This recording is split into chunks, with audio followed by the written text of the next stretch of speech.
Բարև ձեզ, սիրելի հայրենակիցներ։ Մեր ունեցած տեղեկությունների համաձայն մարտի 19-ից 20-ը Հայաստան է ժամանում Եվրոպական միության ընդլայնման հարցերով եւ Ուկրաինայի վերականգնման հարցերով Եվրոկոմիսար Մարտակոսը։ Փորձենք հասկանալ, ինչ է կատարվում եւ ինչու են հաճախակիացել եվրոպացի պաշտոնյաների այցերը Հայաստան։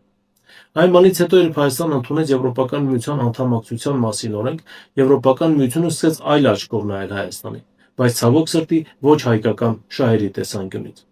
Այս պահին պատերազմ է ընթանում Իրանում, եւ այս պահին աշխարհը, այդ թվում նաեւ Եվրոպական միությունը, կանգնած են էներգետիկ լուրջ ճգնաժամի առջեւ, եւ նրանց օդ ու ջրի պես պետք է Հայաստանի վրայով ճանապարհի բացումը, իհարկե ադրբեջանական տարբերակով, որ շատ եվրոպացիներ արդեն սկսել են կրկնել Ալիևի ասածները, այն անվանելով Զանգեզուրի միջանցք։ Զանգեզուրի միջանցք դրանից բխող հնարավորություններով եւ դրանից բխող հետևանքներով, իհարկե առաջին հերթին իրենց համար։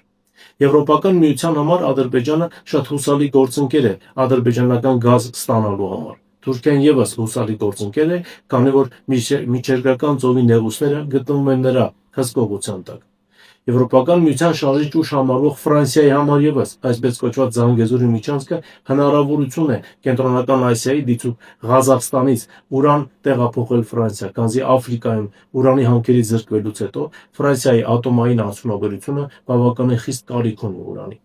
Բայց այս բանին չի երևում հայկական շահը, որն է հայկական շահը եւ ուր են տանում Հայաստանը։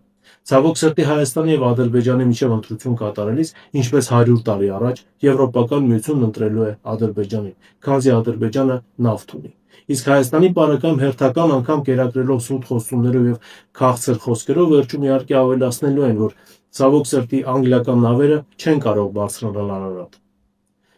Պահը բավականին ծանր եւ լրջանալու ժամանակն է։ Եվրոպական միությունը Հայաստանի եւ Ադրբեջանի միջև ընտրելու է Ադրբեջանին, եւ սա Հայաստանը պետք է շատ լուրջ հաշվի առնի։